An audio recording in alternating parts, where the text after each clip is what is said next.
तो देखो, circular motion क्या होता है। तो यदि कोई पार्टिकल किसी फिक्स्ड पॉइंट के अबाउट या सर्टेन पॉइंट के अबाउट या ओरिजिन के अबाउट रोटेट कर रहा है, तो उसे अपन क्या है, सर्कुलर मोशन कहते हैं। और सर्कुलर मोशन तभी होता है जब किसी पार्टिकल की एक फिक्स्ड पॉइंट, उस फिक्स्ड पॉइंट से डिस्टेंस क्या हो, हमेशा कांस्टेंट हो। ओके, जैसे रेडियस क्या है, हमेशा कांस्टेंट होती है। ओके, अब अपन जो सर्कुलर मोशन है उसे कोऑर्डिनेट सिस्टम में ही क्यों डील कर नहीं करते, उसके लिए अपन पोलर कोऑर्डिनेट सिस्टम क्यों यूज करते हैं। तो देखो, कोड किसी पॉइंट की पोजीशन या लोकेशन को बताने के लिए अपन को क्या है, मिनिमम 2 रेफरेंस चाहिए होते हैं। तो ऐसे ही मान लो ये पॉइंट है, तो इसके लिए क्या होगा, कोऑर्डिनेट x1 y1, और यहाँ पर कोऑर्डिनेट क्या होगा दूसरी लोकेशन पे x2 y2। तो जो रेक्टेंगुलर कोऑर्डिनेट सिस्टम है उसमें किसी पार्टिकल की लोकेशन को बताने के लिए जो अपने दोनों कोऑर्डिनेट हैं x और y, वो दोनों वेरिएबल्स हैं। बट इन पोलर कोऑर्डिनेट में जो अपनी ये फर्स्ट पोजीशन है, ये फाइनल पोजीशन है, तो इसके लिए क्या है, केवल अपना जो डिस्प्लेसमेंट है, एंगुलर डिस्प्लेसमेंट θ1 और θ2 यही चेंज हो रहे हैं, जबकि जो रेडियस है वो सेम है। यानी कि इस पॉइंट पर इसके कोऑर्डिनेट क्या होंगे, r θ1, इस पर कोऑर्डिनेट r θ2। तो पोलर कोऑर्डिनेट सिस्टम में केवल एक ही वेरिएबल होने की वजह से अपनी क्या है, जो एनालिसिस है सिंपल हो जाती है। ओके, इसलिए पोलर कोऑर्डिनेट सिस्टम में डील करते हैं। अब काइनेमेटिक्स ऑफ सर्कुलर मोशन। तो काइनेमेटिक्स में अपन 3 टर्म यूज डिफाइन करते हैं। फर्स्ट है पोजीशन वेक्टर, जिसके लिए एक रेफरेंस की आवश्यकता होती है। Second velocity vector, third acceleration vector. Okay, अब अपन जानते हैं कि जो यूनिट वेक्टर होते हैं वो डायरेक्शंस को रिप्रेजेंट करने के लिए यूज किए जाते हैं और इनका मैग्नीट्यूड 1 होता है, इसलिए अपन इसे किसी भी वेक्टर्स के साथ मल्टीप्लाई कर सकते हैं। ठीक है, तो ये अपना क्या एक पार्टिकल है, ये इसकी पोजीशन अपन को या अपन को लोकेशन डिसाइड करनी है रेफरेंस से, तो वो क्या होगी, दैट इज पोजीशन वेक्टर से, दैट इज आर। ओके, अब जो आर डायरेक्शन, जो रेडियस के अलोंग अगर अपन रेडियस को अपन बढ़ा दें तो उसके अलोंग अपन को क्या मिलेगी, दैट इज आर कैप, यानी कि रेडियल डायरेक्शन मिलेगी। और आर कैप की जो परपेंडिकुलर डायरेक्शन होती है दैट इज होती है tangential direction, that is T cap. Okay, अब अपन आर कैप और टी कैप की वैल्यू क्या होगी ये समझते हैं। तो ये जो पोजीशन वेक्टर वो थीटा का एंगल बना रहा है, तो इस आर कैप की वैल्यू क्या होगी, that is sine theta I cap, sorry cos theta I cap sine theta J cap. और टेंजेंशियल वेलोसिटी क्या, टेंजेंशियल वेक्टर क्या होगा, unit tangential vector that is sine theta minus i cap plus cos theta J cap. Okay, minus क्यों आया, क्योंकि ये जो direction है वो माइनस एक्स डायरेक्शन में है। ओके, अब अपन को क्या है, वेलोसिटी निकालनी है पोजीशन वेक्टर से, तो अपन क्या करेंगे, जो अपना पोजीशन वेक्टर है उसको डिफ्रेंशिएट करेंगे। तो अपना पोजीशन वेक्टर क्या है, दैट इज आर। आर को अपन क्या देख सकते हैं, आर इंटू आर कैप, जिसमें सिंपल आर क्या है, अपना मैग्नीट्यूड है, आर कैप क्या है, अपनी डायरेक्शन है। तो आर कैप की वैल्यू अपन ने अभी निकाली है, दैट इज क्या होती है, कोस थीटा आई कैप प्लस साइन थीटा जे कैप। ओके, अब अपन इससे डिफ्रेंशिएट करेंगे, that is D r upon d T करेंगे, तो वो क्या होगी, अपनी वेलोसिटी आ जाएगी। आर तो क्या है, कांस्टेंट है, ये पार्टिकल कहीं भी हो तो आर कांस्टेंट होगा, थीटा वेरिएबल होगा, इसलिए आप जब साइन थीटा का डिफ्रेंशिएट करोगे तो साइन थीटा का differentiate that is cos theta करने के बाद आपके लिखोगे d theta upon d t लिखोगे। तो आपने जब डिफ्रेंशिएट किया तो आपको जब d r upon d t की वैल्यू आ रही है, वो क्या आ रही है, that is r minus sine theta d theta upon d t i cap cos theta d t upon d t j cap. और D theta upon d t क्या है, तो d theta upon d t है angular displacement में change with respect to time, तो इसे बोलते हैं अपन एंगुलर वेलोसिटी। तो d theta upon d t क्या हो गया, दैट इज ओमेगा हो गया। तो अपनी जो वी की वैल्यू आई दैट इज आर ओमेगा, और क्या आई, टी कैप आई। टी कैप क्यों आई, क्योंकि sine theta minus i cap और कोस थीटा जी कैप, तो ये किस डायरेक्शन को रिप्रेजेंट कर रहे हैं, ये टेंजेंशियल डायरेक्शन को रिप्रेजेंट कर रहे हैं, that is perpendicular to radial direction. Okay, तो वी की डायरेक्शन क्या होगी, दैट इज ये टी कैप की डायरेक्शन में वी की डायरेक्शन होगी वेलोसिटी की। ओके, जैसे लीनियर डिस्प्लेसमेंट में change with respect to time क्या होता है, लीनियर वेलोसिटी होती है, दैट इज v। वैसे ही angular displacement that is D theta में change with respect to time क्या होता है, angular velocity that is omega. Okay, देखो एक बात याद रखना, आई कैप और जे कैप क्या है, डायरेक्शंस को रिप्रेजेंट कर रहे हैं, तो इनका डिफरेंशिएट नहीं होगा भैया। तो वेलोसिटी वेक्टर क्या होता है, that is r omega t cap. T cap यानी कि sine theta minus i cap और plus cos theta g cap.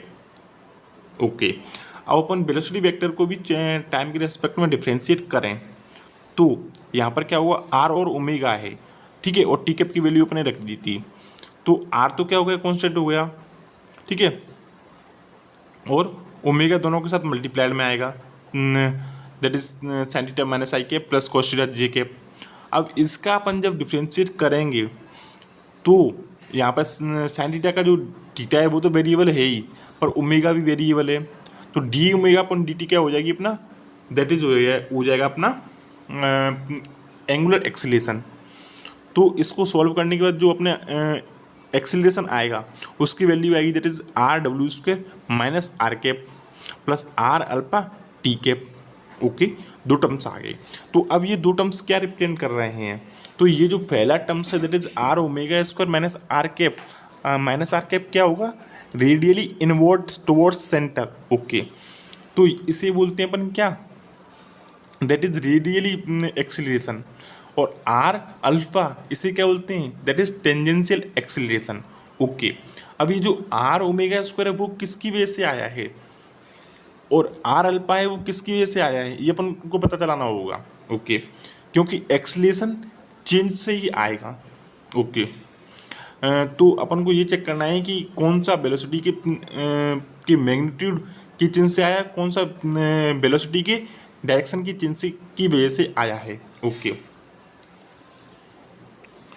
तो टेंजेंशियल वेलोसिटी कब चेंज होगी, जब ओमेगा या टी कैप कोई चेंज हो,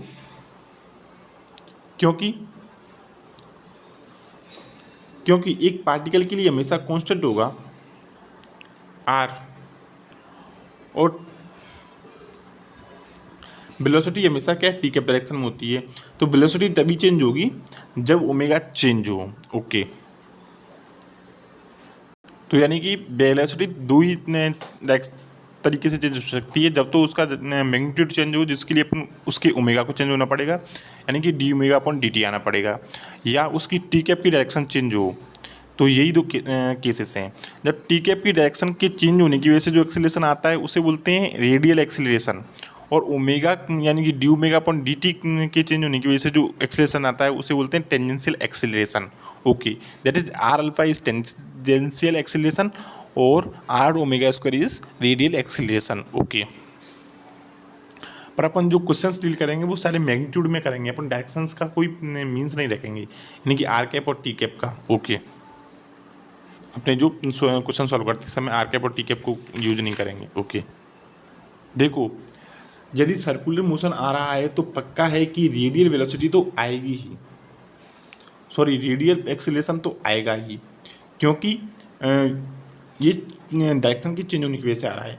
but tangential velocity vector acceleration आ भी सकता है, नहीं भी आ सकता, और कभी पॉजिटिव भी हो सकता है, कभी नेगेटिव भी हो सकता है। तो यदि ओमेगा अपना इंक्रीजिंग नेचर का है तो डी ओमेगा अपन डी टी क्या होगा, इंक्रीजिंग नेचर का होगा, तो यानी कि जो अपना एक्सीलरेशन की डायरेक्शन होगी वो क्या होगी, टी कैप की डायरेक्शन में ही होगी, that is in this direction. Okay, यदि ओमेगा की डिक्रीजिंग नेचर का है तो डी ओमेगा अपन डी टी भी डिक्रीजिंग नेचर का होगा, तो वहाँ पर क्या आ जाएगा, माइनस आएगा, माइनस डी ओमेगा अपन डी टी। तो अपन डायरेक्शन को अपन को माइनस डी ओमेगा अपन डी टी को कैसे यूज़ करेंगे, जैसे डायरेक्शन को चेंज कर देंगे और एक्सीलरेशन वही रहेगा, तो ये क्या हो गया अपना आउटवर्ड, सॉरी ये अपोजिट टू डायरेक्शन हो गया टी कैप की। ओके, तो ये यानी कि एक्सीलरेशन का रिटार्डेशन भी हो सकता है, टेंजेंशियल रिटार्डेशन। ओके, जब ओमेगा कांस्टेंट हो जाएगा, यानी कि ओमेगा की वैल्यू चेंज नहीं हो रही होगी, तो जो टेंजेंशियल एक्सीलरेशन है तो D omega upon d T यानी कि क्या हो गया, ओमेगा की वैल्यू कांस्टेंट है तो डी अपन डी टी ओमेगा करेंगे तो हो जाएगी जीरो। यदि डी ओमेगा अपन डी टी की वैल्यू जीरो आ गई या ओमेगा कांस्टेंट हो गया तभी तो आएगी। तो अपना जो टेंजेंशियल एक्सीलरेशन है वो जीरो भी हो सकता है, ओके। बट रेडियल एक्सीलरेशन हमेशा एग्जिस्ट करेगा। टेंजेंशियल एक्सीलरेशन की 3 कंडीशंस हो सकती हैं, वो आपको हमने बता दी, ओके। क्योंकि रेडियल डायरेक्शन में अपना जो है एक्सीलरेशन कभी भी जीरो नहीं हो सकता, तो वहाँ क्या है, हमेशा एन एस एल यूज होगा, that is net external force in radial direction is equal to mass into acceleration of radial direction, okay. अब टेंजेंशियल डायरेक्शन का एक्सीलरेशन जीरो हो भी सकता है, नहीं भी हो सकता है।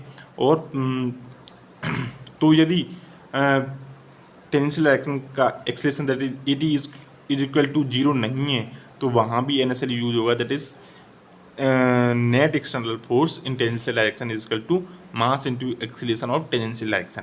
यदि A T is equal to zero है तो अपन क्या है, एन एफ एल यूज करेंगे, that is summation of external forces is equal to zero, okay. जो सबसे पहला क्वेश्चन रेडी होता है वो होता है कि अपना रेडियस ऑफ कर्वेचर क्या होता है। मान लो कि ये एक पार्टिकल है, इस पाथ पर ट्रेवल कर रहा है, तो at this instant this location अपन मान लें कि ये पार्टिकल क्या है, सर्कुलर मोशन कर रहा है। और सर्कुलर मोशन कर रहा है तो इसका जो सर्कल होगा, इस पॉइंट को अपन क्या है, सर्कलर का पॉइंट मान लें। तो ये जो डिस्टेंस है इस पॉइंट से और उस सर्कल की सेंटर की, उसे अपन रेडियस ऑफ कर्वेचर बोलते हैं, ओके। क्वेश्चन में अपन को रेडियस ऑफ कर्वेचर ही निकालना है। तो क्वेश्चन यही बोल रहा है कि मान लो कि कोई पार्टिकल क्या है, वो मोशन में है पी, और उसके वेलोसिटी और एक्सीलरेशन दिए गए हैं जो कि चित्र में दर्शाए गए हैं। अब उनको रेडियस ऑफ कर्वेचर निकालना है। वेलोसिटी क्या है, 50 मीटर पर सेकंड है, एक्सीलरेशन क्या है, 100 मीटर पर सेकंड है, एक स्क्वायर है।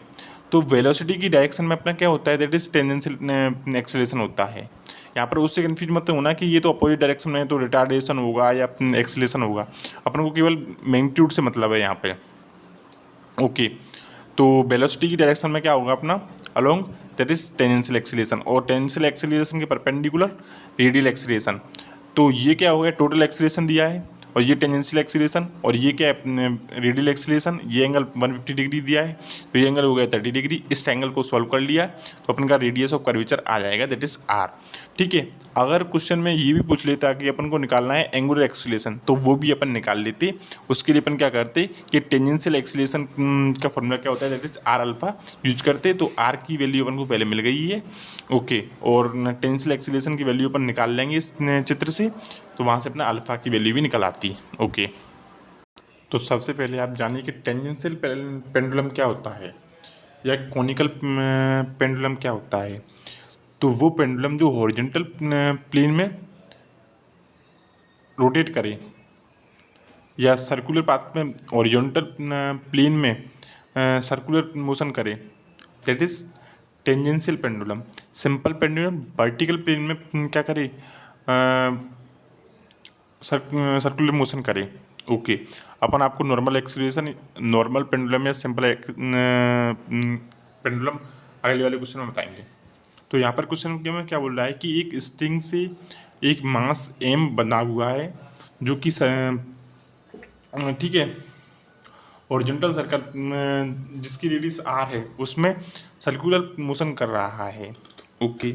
आपको उसकी रेडियस आर है, आपको एक टेंशन इन स्ट्रिंग और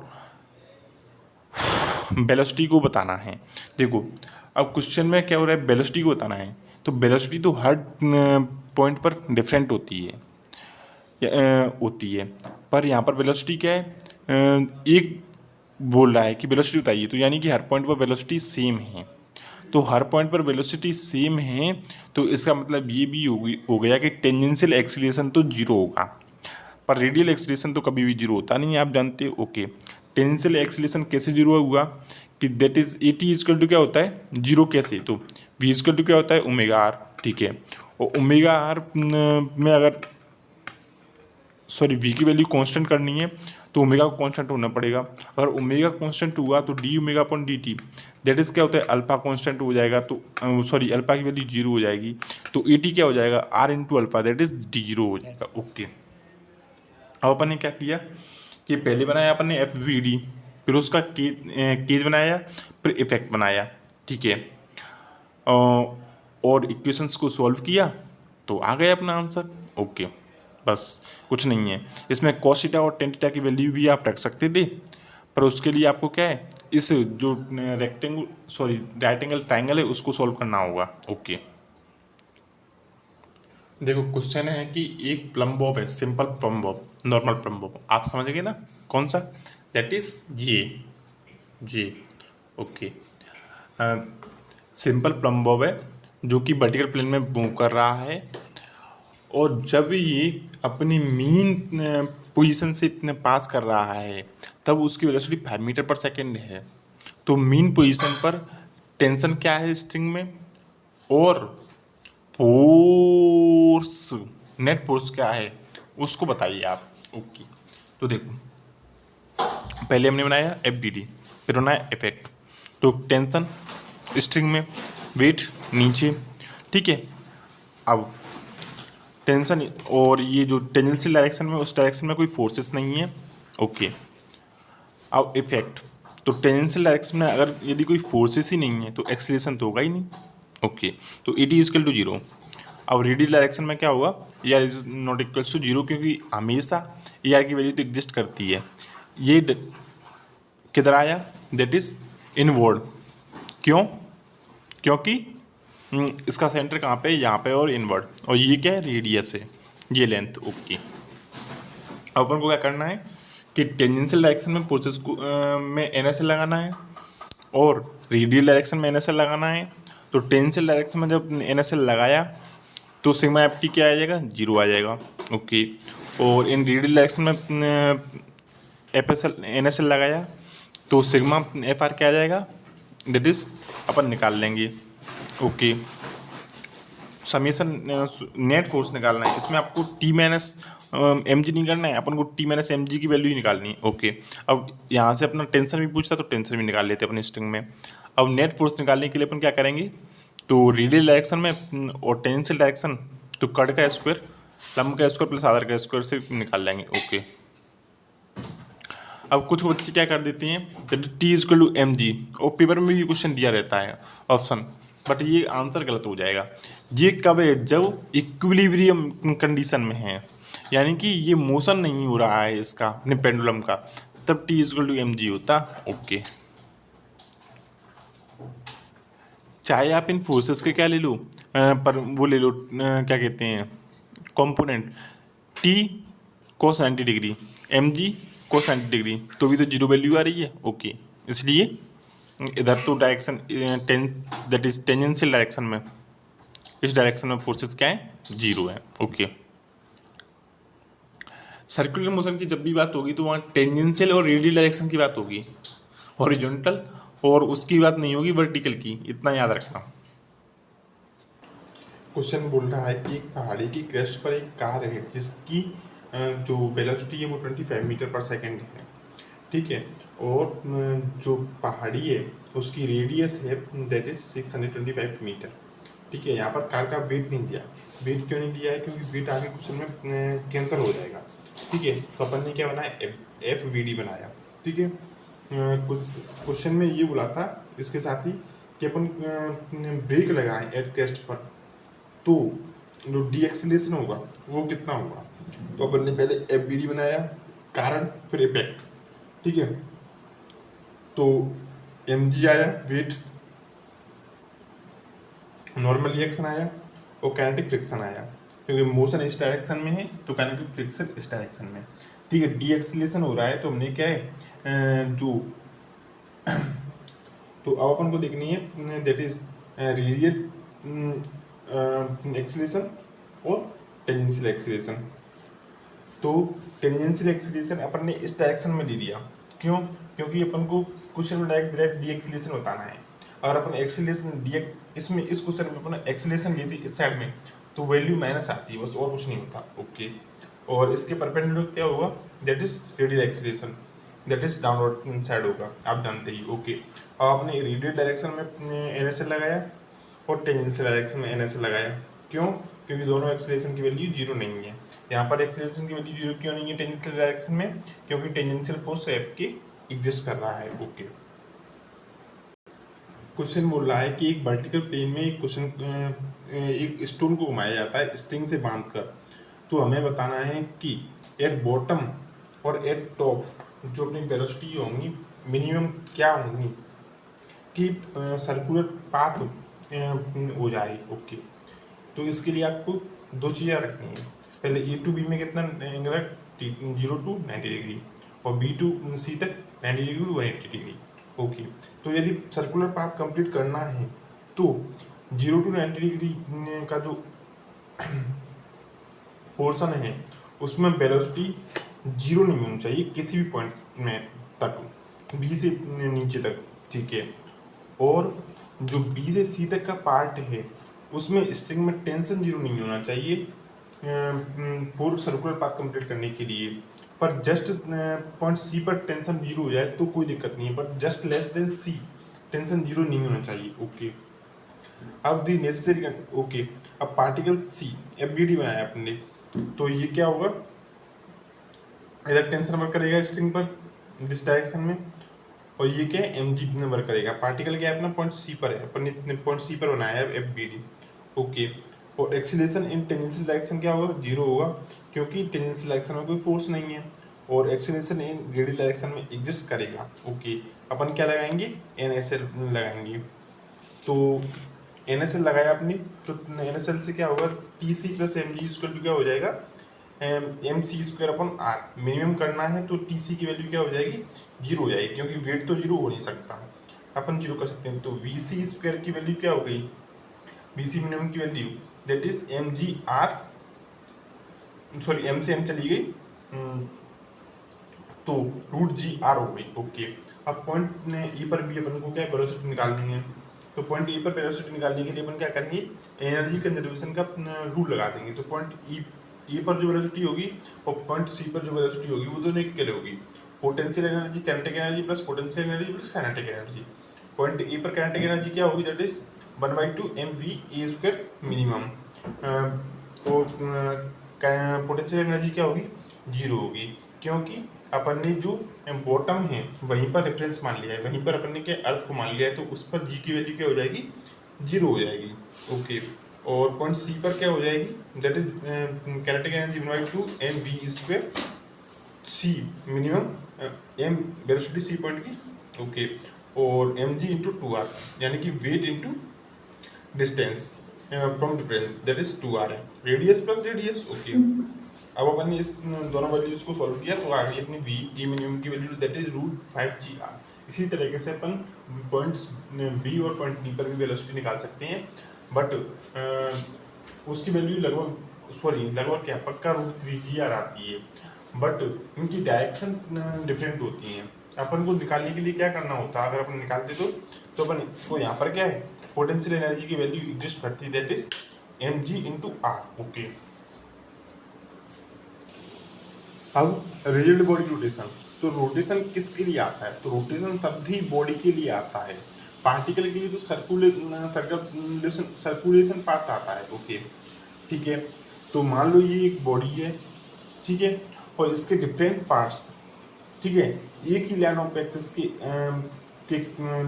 रेस्पेक्ट में क्या हो रहे हैं, रोटेट हो रहे हैं, एक्सिस ऑफ रोटेशन सेम है, तो इस तरीके के रोटेशन को अपन क्या कहेंगे, तो इस तरीके के रोटेशन को अपन कहेंगे दैट इज इस तरीके के सर्कुलर पाथ को मैं इस तरीके के रोटेशन को अपन रोटेशन कहते हैं। अरे आप समझ रहे हो ना कि बॉडी के लिए तो अपन क्या है सर्कुलर पाथ को ही क्या कह देते हैं, रोटेशन कह देते हैं, और पार्टिकल के लिए जो सर्कुलर पाथ में मोशन होता है उसे सर्कुलर मोशन कहते हैं। जैसे कि रेक्टिलिनियर मोशन यानी कि स्ट्रेट लाइन में मोशन यदि पार्टिकल का होता है तो उसे रेक्टिलिनियर मोशन कहते हैं, और ट्रांसलेशन किसी बॉडी के लिए यूज करते हैं। ओके, अब काइनेमेटिक्स ऑफ रोटेशन क्या होगी, तो काइनेमेटिक्स में अपन को 3 टर्म्स करनी होती हैं, that is position vector, velocity vector, और काइनेमेटिक्स में और एक्सीलरेशन। ओके, अब ये कोई बॉडी है, ये लाइन, ठीक है, इसके 3 पार्टिकल्स हैं 1 2 3, ये क्या रोटेशन हो रहा है, तो डी टी टाइम के बाद इनकी पोजीशन क्या हो गई, 1 2 3 हो गई फाइनल पोजीशन। तो डिस्प्लेसमेंट क्या हुआ, DC1 DC2 DC3। ओके, और इनकी जो सेंटर पॉइंट से रेडियस क्या होंगी, डिफरेंट होंगी। तो displacement 1 equal to displacement 2 equal to displacement 3 नहीं है, ठीक है। यानी कि ये तीनों अलग अलग चीज़ें, क्योंकि देखो this displacement this curvature is different. Okay, अब इनकी जो एंगुलर पर इनका angular displacement that is D theta, वो क्या है, सभी के लिए सेम है। ओके, अपन बना देते हैं इसको भी, this is D theta, this is same for all. और जब एंगुलर डिस्प्लेसमेंट सेम है तो एंगुलर वेलोसिटी भी सेम होगी, क्योंकि वो उसमें डी टी का डिवाइड करना है और डी टी सभी के लिए सेम है। ओके, और अगर यदि एंगुलर वेलोसिटी सेम है तो एंगुलर एक्सीलरेशन भी सेम होगा। ओके, तो एंगुलर वेलोसिटी क्या होती है अपनी, omega D upon d T, और इसकी यूनिट क्या हुई, रेडियन पर सेकेंड। अल्फा की value that is D omega upon d T, radian पर सेकेंड स्क्वायर, ठीक है। और इनकी डायरेक्शन किससे निकालते हैं अपन दोनों की, ओमेगा और अल्फा की, दैट इज एंगुलर वेलोसिटी और एंगुलर एक्सीलरेशन, उसे निकालते हैं अपन राइट हैंड थंब रूल से, आप जानते ही हो उसको, ठीक है। देखो, अब मान लो कि एक बॉडी है, ठीक है, इसमें अपन को क्या निकालना है, तो इसके जो डिफरेंट पार्टिकल्स थे उसी चित्र में पहले वाले में, उनकी जो टेंजेंशियल वेलोसिटी थी वो भी डिफरेंट होगी, ठीक है। और जो टेंजेंशियल एक्सीलरेशन था वो भी डिफरेंट होगा, और टेंजेंशियल एक्सीलरेशन था वो भी डिफरेंट होगा, क्योंकि आर की वैल्यू डिफरेंट है इसकी वजह से, ठीक है। V1 is equal to R1W, V2 is equal to R2W, और AT1 equal to R1 alpha, AT2 equal to R2 alpha, और AR1 is equal to R1W square, और AR2 is equal to R2W square. Okay, या V1 का स्क्वायर अपॉन R1 और V2 का square upon R2। Okay, वैसे भी anti clockwise direction में क्या होती है, दैट इज माइनस के डायरेक्शन होती है, यानी कि जेड अंदर की ओर टू द कॉपी, और के कैप यानी क्लॉकवाइज डायरेक्शन में क्या होती है, outward from the copy direction. Okay,